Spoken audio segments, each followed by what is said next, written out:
ከ35 ዓመታት በፊት በኢትዮጵያ ፖለቲካ ሰማይ ላይ ጥቁር ደመና በረገበበት በዚያ ሰዓት ከሐረሬ ቤተ መንግስት በሚስጥር የወጡ ደብዳቤዎች ነበሩ። እነዚህ ደብዳቤዎች በማን ተጻፉ? ለምንስ ለ35 ዓመታት በድቅድቅ ጨለማ ውስጥ ታፍነው እንዲቆዩ ተፈረደባቸው? ለዚህ እንቆቅልሽ መልስ የሚሆን አንድ ስም ብቻ ነው፣ ኮሎኔል መንግስቱ ኃይለማርያም። ግን ደብዳቤዎቹ ለማን ነበር የተጻፉት? አዲስ አበባን በቁጥጥራቸው ስር ላደረጉት የሽግግር መንግስት መሪዎች ወይንስ በለንደን ድርድር ላይ የኢትዮጵያን ዕጣ ፈንታ ለወሰኑት የውጭ ኃይሎች ወይ ደግሞ በታሪክ መዝገብ ስማቸው ላልሰፈረ ሚስጥራዊ መልእክተኞች? የበለጠ የሚያስገርመው ግን የደብዳቤዎቹ ይዘት ነው። በእነዚያ በረዷማ ወረቀቶች ላይ መንግስቱ ምን ብለው ጻፉ? አሰብን አትስጡ የሚል ልመና ወይንስ ኢትዮጵያ ወደፊት ለምትገባበት ማጥ የተተነበየ የመጨረሻ ማስጠንቀቂያ? ዛሬ የሁላችንም ጉሮሮ የሆነው የባህር በር ጉዳይ በእነዚህ ደብዳቤዎች ውስጥ በዝርዝር ተቀምጦ ነበር ቢባልስ? ዛሬ ላይ ያ የ35 ዓመት የቆየ እንቆቅልሽ ይፈታል።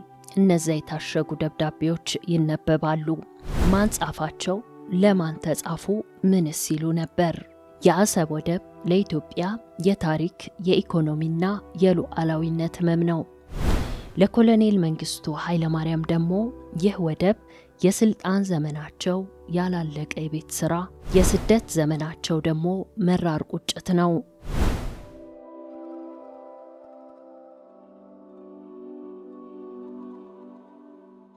ኮሎኔል መንግስቱ በስልጣን ዘመናቸው ማብቂያ ላይ የኤርትራን መገንጠል አይቀሬነት ተረድተውት ነበር። ሆኖም አሰብን ለማስቀረት የነበራቸው ስልት እጅግ ረቂቅና ወታደራዊነት ይዘት ያለው ነበር። መንግስቱ አሰብን ከኤርትራ አስተዳደር መዋቅር ነጥለው በቀጥታ ለአዲስ አበባ ተጠሪ የሆነ የአሰብ ራስ ገዛ አስተዳደር እንዲመሰረት አደረጉ። ይህ ስልት ኤርትራ ብትገነጠል እንኳን አሰብ በኢትዮጵያ እጅ እንድትቆይ የታለመ የመጨረሻ ካርታ ነበር። ኮሎኔል መንግስቱ በምዕራብ አፍሪካ ግዙፍ የሚባል የባህር ኃይል ገንብተው ነበር። በአሰብና በምጽዋ የነበሩት የጦር መርከቦችና ሚሳኤሎች ግብ አሰብን ከማንኛውም የውጭና የውስጥ ጥቃት መከላከል ነበር። ዛሬ በሐረሬ ሆነው ሲናገሩ አገሪቱ ያለ ባህር በር እንድትቀር የተደረገው በሴራ ነው በሚል ኢህአዴግን ይወርፋሉ። በዚምባብዌ ስደት ላይ ሆነው ስለ አሰብ ያላቸውን ቁጭት ለጋዜጠኛ ገነት አየለ ለቅርብ ባለስልጣናት በተለያዩ ጊዜ ገልጸዋል። አንድን ሀገር የባህር በር አሳጥቶ ወደ ደረቅ መሬትነት መቀየር ከታሪክ የማይፋቅ ወንጀል ነው። እኛ ሀገርን ያቆየነው በደምና ባጥንት ነው። ተተኪዎቻችን ግን የአገሪቱን እጅና እግር ቆርጠው ጥለውታል። መንግስቱ ዛሬም ድረስ የሚቆጩት በቢሊየን የሚቆጠር የህዝብ ሀብት የወጣባቸው የኢትዮጵያ የባህር መርከቦች በየመንና በሌሎች ሀገራት እንዲሸጡና እንዲበታተኑ መደረጉ ነው። ይህ ለሳቸው የወታደራዊ ክብር ውድቀት ነው። ኢትዮጵያ ለጅቡቲ ወደብ በዓመት በቢሊየን የሚቆጠር ዶላር መክፈሏን ሲሰሙ ያንን ጥለን ለባዕድ መገበራችን ያሳዝናል የሚል መራር ትችት አላቸው። ከ30 ዓመታት በኋላ የጠቅላይ ሚኒስቴር ዶክተር አብይ አህመድ መንግስት የባህር በር የህልውና ጥያቄ ነው በሚል የጀመረው እንቅስቃሴ የመንግስቱን የቆየ ስጋትና ፍላጎት ዳግም ወደ አደባባይ አምጥቶታል። ኢትዮጵያ ከሶማሌላንድ ጋር የተፈራረመችው የ20 ኪሎ ሜትር የባህር ጠረፍ በሊዝ የመውሰድ ስምምነት የቀጠናውን ፖለቲካ አሟሙቆታል። ይህ ስምምነት ለመንግስቱ ኃይለማርያም ዘግይቶ የመጣ እውነት ቢሆንም እሳቸው ግን አሁንም የኢትዮጵያ ተፈጥሯዊና የታሪክ ወደብ አሰብ ነው ከሚለው አቋማቸው አይንቀሳቀሱም። የአሰብ ጉዳይ ለኮሎኔል መንግስቱ ኃይለማርያም የፖለቲካ ህይወት ትልቁ ያልተፈወሰ ቁስል ነው። በሐረሬ ቪላ ውስጥ ሆነው ለጋዜጠኛ ገነት አየለና ለቅርብ ወዳጆቻቸው የሚያወርዱት ቁጭት በዋነኝነት የሚያጠነጥነው ኢትዮጵያን ያለ እግርና እጅ አስቀሯት በሚል ነጥብ ላይ ነው። መንግስቱ በ1980ዎቹ መጨረሻ ኤርትራ የመገንጠል አደጋ ውስጥ መሆኗን ሲረዱ አሰብን ለማስቀረት እጅግ ሰፊ ወታደራዊና አስተዳደራዊ ስራዎችን ሰርተው ነበር። በ1980 ዓመተ ምህረት አሰብን ከኤርትራ ክፍለ ሀገር ነጥለው በቀጥታ ለአዲስ አበባ ተጠሪ የሆነ የአሰብ ራስ ገዝ አስተዳደር መሰረቱ። ይህም ኤርትራ ብትገነጠል እንኳን አሰብ በሕግም ሆነ በአስተዳደር ከኢትዮጵያ ጋር እንድትቀጥል የታለመ የረጅም ጊዜ ስሌት ነበር። ኮሎኔሉ አሰብን ለመከላከል እጅግ ዘመናዊ የሆኑ ሚሳኤሎችና ከባድ መሳሪያዎችን በአሰብ ዙሪያ አከማችተው ነበር። አሰብን የነካ ኢትዮጵያን እንደነካ ይቆጠራል የሚል ወታደራዊ መመሪያም ነበራቸው። መንግስቱ ዛሬም ድረስ የሚቆጩት በምዕራብ አፍሪካ አንደኛ የነበረውና 3500 የሰለጠኑ አባላት የነበሩት የኢትዮጵያ ባህር ኃይል በፖለቲካ ውሳኔ እንዲፈርስ መደረጉ ነው። መርከቦቻችንን ለየመን ሽጠው አገሪቱን ባዶ አስቀሯት የሚለው ንግግራቸው የዘወትር ሐዘናቸው ነው። በ1983 ዓመተ ምህረት መንግስቱ ከሀገር ሲወጡ አሜሪካና ሲአይኤ አሰብን በሚመለከት የነበራቸው አቋም ለመንግስቱ ትልቅ ጥርጣሬን ፈጥሮ ነበር። አሜሪካ ኤርትራ እንድትገነጠል ስታመቻች አሰብን ለኢትዮጵያ ለማስቀረት ቃል ገብታ ነበር። ሆኖም በለንደኑ ድርድር ወቅት አሰብ ለኤርትራ ተላልፎ መሰጠቱ አሜሪካና ወያኔ አገሪቱን ሸጠዋታል የሚል ጽኑ ድምዳሜ ላይ እንዲደርሱ አድርጓቸዋል። ኮሎኔሉ በስደት በቆዩባቸው 35 ዓመታት ውስጥ ስለ ባህር በር ያላቸውን ቁጭት በዝርዝር ሲገልጹ የሚከተሉትን ነጥቦች ያነሳሉ። ኢትዮጵያ ለጅቡቲ የምትከፍለው የቢሊዮን ዶላር ኪራይ አገሪቱን ድሃ የሚያደርግ የቅኝ ግዛት ግብር ነው ይላሉ። የራስሽ በር እያለሽ በሰው ደጃፍ መለመን እርግማን ነው የሚል እምነት አላቸው። የባህር በር የሌለው አገር በጠላቶቹ በቀላሉ ይታነቃል በሚለው መርህ ኢትዮጵያ በጎረቤት ሀገራት ፍላጎት ስር እንድትወድቅ መደረጓ ትልቅ ስህተት መሆኑንም ይገልጻሉ። እኔ የታሪክ እስረኛ በሆንም አገርን ወደ መሬት ዝግ የቀየሩት ግን የታሪክ ከዳተኞች ናቸው በሚል የቀድሞውን የኢህአዴግ መሪዎች ይወቅሳሉ። ከቅርብ ጊዜ ወዲህ ጠቅላይ ሚኒስትር ዶክተር አብይ አህመድ የባህር በር ጥያቄ የህልውና ጥያቄ ነው በሚል የጀመሩት እንቅስቃሴ ለኮሎኔሉ አዲስ ስሜት ፈጥሮባቸዋል። ኢትዮጵያ ከሶማሌላንድ ጋር የተፈራረመችው የባህር በር ስምምነት መንግስቱ ለዓመታት ሲታገሉለት የነበረው ወደ ባህር የመመለስን ራዕይ ዳግም ቀስቅሶታል። ሆኖም ኮሎኔሉ አሁንም ቢሆን አማራጭ መፈለጉ ጥሩ ቢሆንም አሰብ ግን ጥያቄ ውስጥ መግባት የሌለባት የኢትዮጵያ ተፈጥሯዊ አካል ነች የሚል አቋም አላቸው።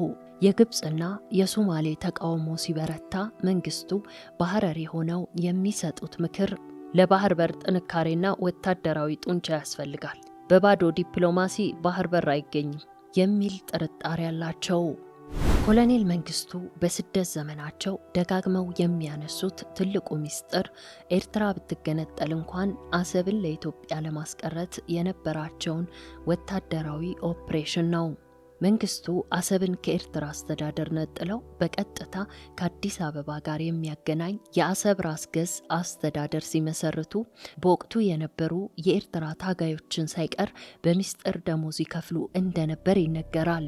በኤርትራ ውስጥ በአሰብ ዙሪያ የሚገኙ ብሔረሰቦችን በተለይ አፋርን በማስታጠቅና የራስ ገዝ መብት በመስጠት ኤርትራ ብትገነጠል እንኳን አሰብ በህዝብ ውሳኔ ወደ ኢትዮጵያ እንድትቀላቀል ፕላን ቢ ነበራቸው። አሰብን ያጣነው በጦርነት ሳይሆን በለንደን ድርድር ላይ በተደረገው ክህደት ነው የሚለው ንግግራቸው ምንጭ ይህ ነው። መንግስቱ ዛሬም ድረስ በሐራሬ ሆነው የሚያለቅሱለት ሚስጥር የኢትዮጵያ ባህር ኃይል የነበረው ግዙፍ ሀብት በሚስጥር መበታተኑ ነው። ኢትዮጵያ በወቅቱ በምስራቅ አፍሪካ ብቸኛ የሆነው ዘመናዊ የሚሳኤል ተኳሽ መርከቦችና የባህር ውስጥ ሰርጓጅ መርከቦች ነበሯት። መንግስቱ ከሸሹ በኋላ እነዚህ መርከቦች ወደ የመንና ጅቡቲ እንዲሸሹ ተደረገ። ኮሎኔሉ እንደሚሉት እነዚህ መርከቦች በኢህአዴግ ዘመን ለየመንና ለሌሎች ሀገራት በዝቅተኛ ዋጋና በሚስጥር መሸጣቸው ታሪካዊ ክህደት ነው። አገሪቱን ያለ መከላከያና ያለ በር ባዶዋን አስቀሯት የሚለው መራር ቁጭታቸው ከዚህ ይመነጫል። መንግስቱ በሐራሬ ለነበራቸው ቆይታ ካጋሯቸው ሚስጥሮች አንዱ ሶቪየት ህብረት በአሰብ ወደብ ላይ የነበራትን ድርድር ነው። ጎርባቾቭ ወደ ስልጣን ሲመጣ አሰብን ለሶቪየት የጦር ሰፈርነት እንዲሰጡ በሚስጥር ጠይቀዋቸው ነበር። መንግስቱ ግን የአገሬን ሉዓላዊነት አሳልፌ አልሰጥም በማለት ፍቃደኛ አልሆኑም። ሶቪየቶች ድጋፋቸውን ያቋረጡትና ለደርግ ውድቀት ምክንያት የሆነው አንዱ ሚስጥር ይህ የአሰብ ጉዳይ እንደነበር ያምናሉ። አሰብን ለሩሲያ ብሰጥ ኖሮ ዛሬም ስልጣን ላይ ቆይ ነበር፣ ግን አገርን መሸጥ አልፈለኩም ይላሉ። መንግስቱ ስለሆኑ የሶማሌላንድ ስምምነት ያላቸው አመለካከት በባህር በር ላይ ዲፕሎማሲ ብቻ አይሰራም የሚል ጽኑ እምነት አላቸው። ኢትዮጵያ የባህር በር ማግኘት ካለባት በመጀመሪያ ኃይለኛ የባህር ኃይልና ወታደራዊ ጡንቻ መገንባት አለበት። ያለዛ ያገኘሽው በር ነገ በሌላ አገር ተጽዕኖ ይዘጋብሻል የሚል ስጋት አላቸው። ምንም እንኳን የሶማሌላንድ ስምምነትን እንደ አንድ አማራጭ ቢያዩትም ኢትዮጵያ የታሪክና የሕግ መብት ያላት አሰብ ላይ ነው፣ ሌላው ሁሉ ኪራይ ነው የሚል ጽኑ አቋም አላቸው። ኮሎኔል መንግስቱ ኃይለማርያም ከሀገር እንደወጡ ግንቦት 1983 ዓመተ ምህረት በለንደን በተደረገው ድርድር ላይ ትልቅ የታሪክ ስህተት ተፈጽሟል። በወቅቱ የነበረው የኢህአዴግ አመራርና የኤርትራ ነጻነት ግንባር በጋራ ደርግን የጣሉ አጋሮች ነበሩ። በለንደኑ ድርድር ወቅት ኢህአዴግ ኤርትራ የራሷን ዕድል በራሷ የመወሰን መብት አላት የሚለውን መርህ ያለምንም ቅድመ ሁኔታ ተቀበለ። በወቅቱ አሰብን በሚመለከት የኢትዮጵያ ወሳኝ ወደብ መሆኑን የሚያረጋግጥና ዓለም አቀፍ የሕግ ዋስትና ያለው ውል ሳይፈርም በቃላት መግባባት ላይ ብቻ ተመሰረቱ። ይህም ኤርትራ ነጻነቷን ስታገኝ አሰብን እንደፈለገች እንድታደርግ በር ከፈተላት። ከ1985 እስከ 1990 ዓመተ ምህረት ባለው ጊዜ ኢትዮጵያ አሰብን በነጻ የመጠቀም መብት ነበራት። ሆኖም ይህ መብት የቆመው በሁለት ምክንያቶች ነው። ኤርትራ የራሷን ገንዘብ ናቅፋ ስታወጣ ኢትዮጵያ ለወደብ ኪራይና ለሸቀጥ ልውውጦች በዶላር እንድትከፍል ተጠየቀች። ኢትዮጵያ ይህንን አልቀበልም በማለቷ ውጥረቱ ተባባሰ። በሁለቱ ሀገራት መካከል የተነሳው የባድመ ጦርነት ሁሉንም ስምምነቶች አፈረሳቸው።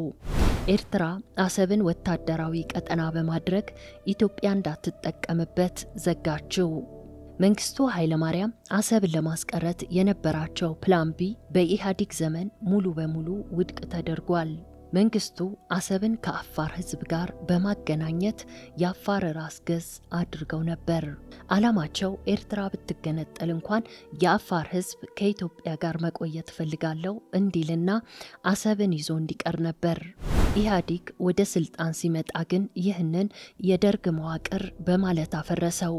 አሰብንም ለኤርትራ አስተዳደር ሙሉ በሙሉ አሳልፎ ሰጠ። ይህ ለመንግስቱ ዛሬም ድረስ ትልቁ ክህደት ነው። መንግስቱ ኃይለማርያም እንደሚሉት አሜሪካ በወቅቱ ለኢትዮጵያ አሰብን ታገኛላችሁ የሚል ተስፋ ሰጥታ ነበር። ነገር ግን ኤርትራ ነጻነቷን ስታገኝ አሜሪካና የተባበሩት መንግስታት ድርጅት አሰብን እንደ ኤርትራ የግዛት አካል አድርገው እውቅና ሰጡ። ኢትዮጵያም አሰብ የኤርትራ ነው የሚለውን ውሳኔ በፍቃደኝነት ስለተቀበለች በዓለም አቀፍ ሕግ በጋራ የመጠቀም መብቷን ለማስከበር የሚያስችል የሞራልም ሆነ የሕግ መሰረት አጣች። መንግስቱ ከወደቁ በኋላም ቢሆን አሰብንና የባህር በርን በሚመለከት ለዓለም አቀፍ መሪዎች ደብዳቤ ሲልኩ ነበር። ዋና መልእክቶቻቸው የሚከተሉት ነበሩ።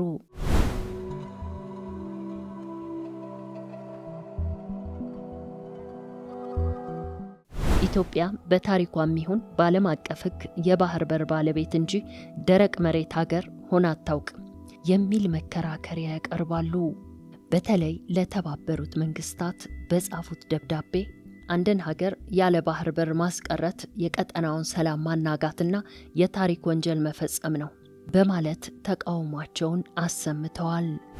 በደብዳቤዎቻቸው ላይ እኛ አሰብን በራስ ገዝ መዋቅር እንድትተዳደር ያደረግነው አገሪቱ ወደፊት ለሚገጥማት የኢኮኖሚ መታፈን ዋስትና እንዲሆን ነበር።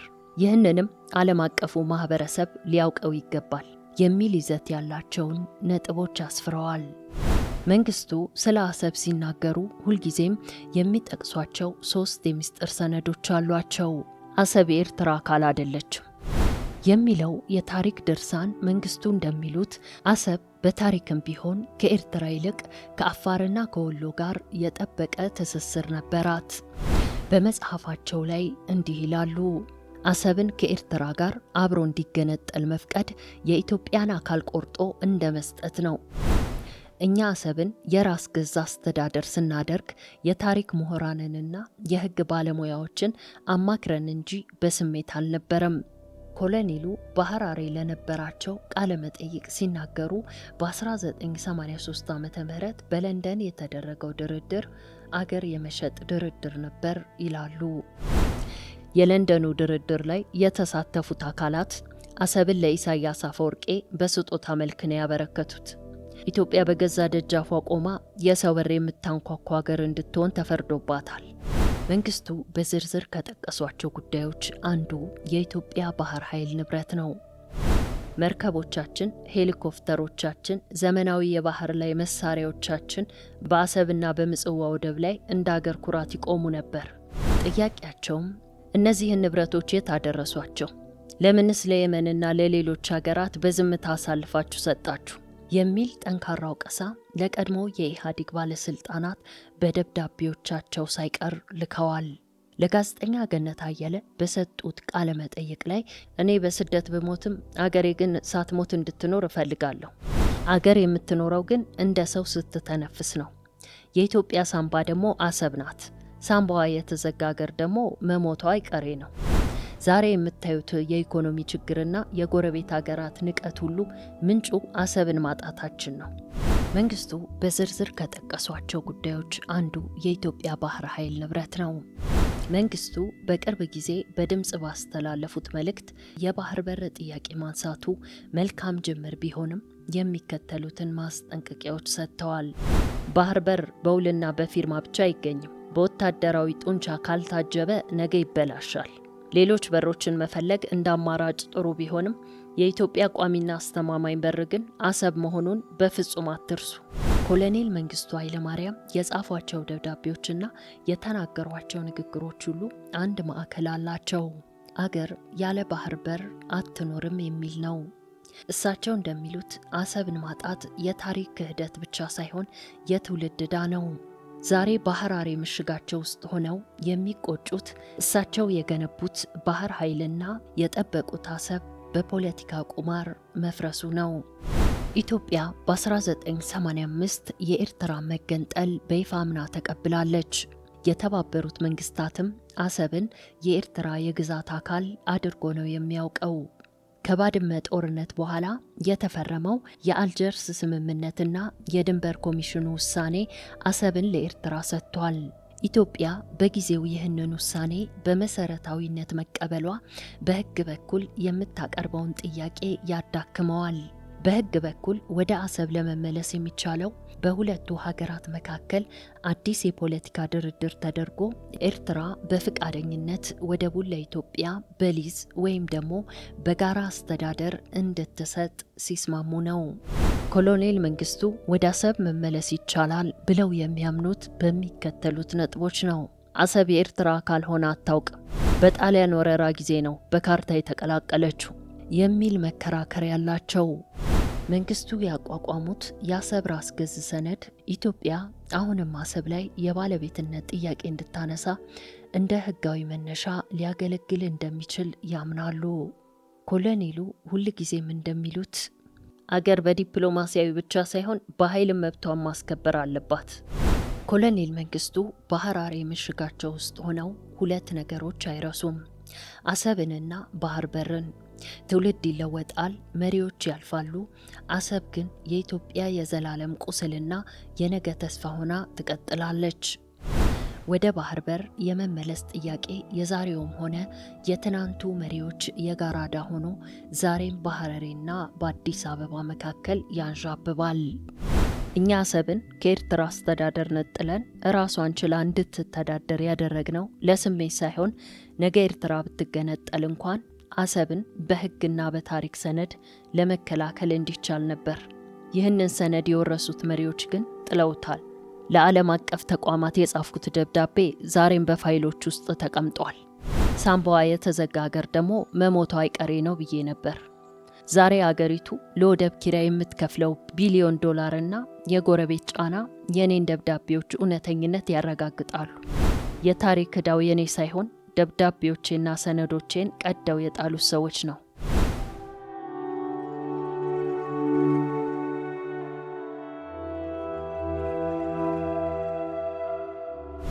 ይህንን ዘገባ ለማዘጋጀት የሚከተሉትን ምንጮች ተጠቅመናል።